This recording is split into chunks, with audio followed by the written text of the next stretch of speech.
नमस्कार, मैं हूं अभिनय आकाश और आप देखना शुरू कर चुके हैं प्रभास साक्षी का special show most reliable information यानी एमआरआई। 2024 चुनावी साल है। इस वर्ष 80 से अधिक देशों में चुनाव होने हैं। उनमें से कुछ में पहले ही संपन्न हो चुके हैं। इनमें से कुछ सबसे धनी और सबसे शक्तिशाली, सबसे अधिक आबादी वाले, सबसे अधिक सत्तावादी राष्ट्र शामिल हैं। इनमें से कई चुनाव लोकतंत्र की सीमाओं का परीक्षण तो अन्य केवल रबर स्टैंपिंग प्रैक्टिस सरीखे भी नजर आए। वोटिंग के लिहाज से दुनिया के दो सबसे बड़े चुनाव समझे जाने वाले भारत और यूरोपियन यूनियन के चुनाव इस साल ही हुए हैं। एक तरफ जहां ईयू में सेंट्रिस्ट पार्टियों का हाथ से सत्ता राइट विंग पार्टियों के पास चली गई, वहीं भारत के प्रधानमंत्री मोदी लगातार तीसरी बार सत्ता पर काबिज हुए हैं। संयुक्त राष्ट्र में वीटो रखने वाले देश अमेरिका, फ्रांस और ब्रिटेन में भी इस साल चुनाव है। ईरान में भी वोट डाले जा रहे हैं। दूसरे विश्व युद्ध के बाद फ्रांस में ऐसा पहली बार हो रहा है जब किसी दक्षिणपंथी पार्टी के सरकार बनाने की प्रबल संभावनाएं जताई जा रही। पहले चरण के संसदीय चुनाव के दौरान मरीन ले पेन के नेतृत्व में देश की धुर दक्षिणपंथी पार्टी नेशनल रैली अपनी बढ़त से खुश नजर आ रही है। राष्ट्रपति इमैनुअल मैक्रों की पार्टी इस बार तीसरे स्थान पर खिसक गई है। मरीन ले पेन खुद को राष्ट्रवादी बताती हैं और ये वादा किया कि अगर वह सत्ता में आती हैं तो सबसे पहले फ्रांस में इमिग्रेशन से जुड़े नियमों को सख्त बनाएंगी, शरणार्थियों की संख्या में कमी करेंगी, कट्टर इस्लामिक तत्वों के खिलाफ कार्रवाई करेंगी और फ्रांस को यूरोपियन यूनियन से निकालने पर भी विचार किया जाएगा। मरीन ले पेन को पहले राउंड के चुनाव में कुल 23.15% वोट मिले। नेशनल रैली का नस्लवाद और यहूदी विरोधी भावना से पुराना संबंध है। ये फ्रांस के मुस्लिम समुदाय की विरोधी मानी जाती हैं। इमैनुअल मैक्रों को उदारवादी नेता माना जाता है। वो यूरोप के साथ फ्रांस के संबंधों को मजबूत बनाना चाहते थे। इस साल जून की शुरुआत में यूरोपीय संसद चुनाव में नेशनल रैली से मिली करारी शिकस्त के बाद मैक्रो ने फ्रांस में मध्यावधि चुनाव की घोषणा कर दी। देश में 4.95 करोड़ रजिस्टर्ड मतदाता हैं जो फ्रांस की संसद के प्रभावशाली निचले सदन नेशनल असेंबली के 570 सदस्यों को चुनेंगे। अमेरिका में अमूमन ऐसा देखने को मिलता है कि राष्ट्रपति चुनाव में हारने वाले उम्मीदवार को लोग भूल जाते हैं। हारे हुए उम्मीदवार कभी भी दोबारा कमबैक नहीं कर पाते हैं।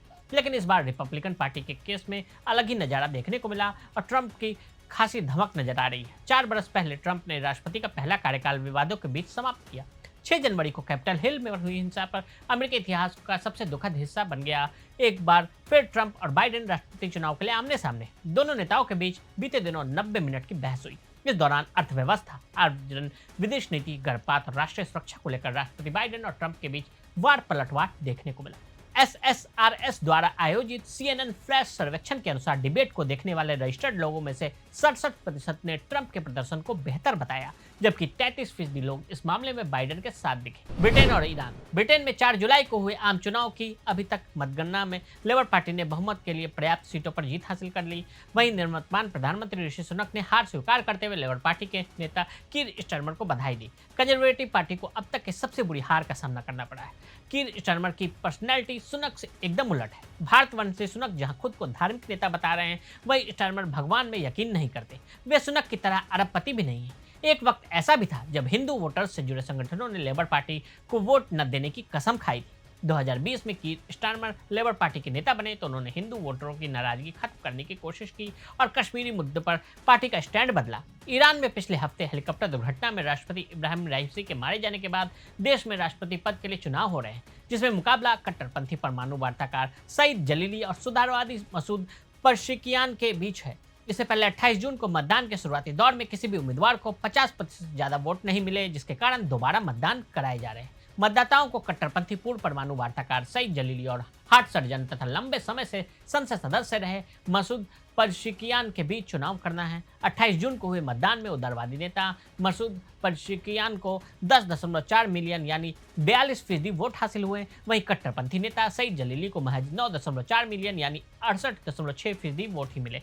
अगर रन ऑफ राउंड में भी मसूद पेज़ेश्कियान जीतते हैं तो मध्यपुर में बड़ा बदलाव ला सकते हैं। तबरीज से सांसद मसूद पेज़ेश्कियान की पहचान सबसे उदारवादी नेता के रूप में होती है। ईरानी मीडिया ईरान वायर के मुताबिक लोग पेज़ेश्कियान को रिफॉर्मिस्ट के तौर पर देखते हैं। उन्हें पूर्व राष्ट्रपति हसन रूहानी का करीबी माना जाता है, पश्चिमी देशों संग बेहतर रिश्ता बनाने के हिमायती भी।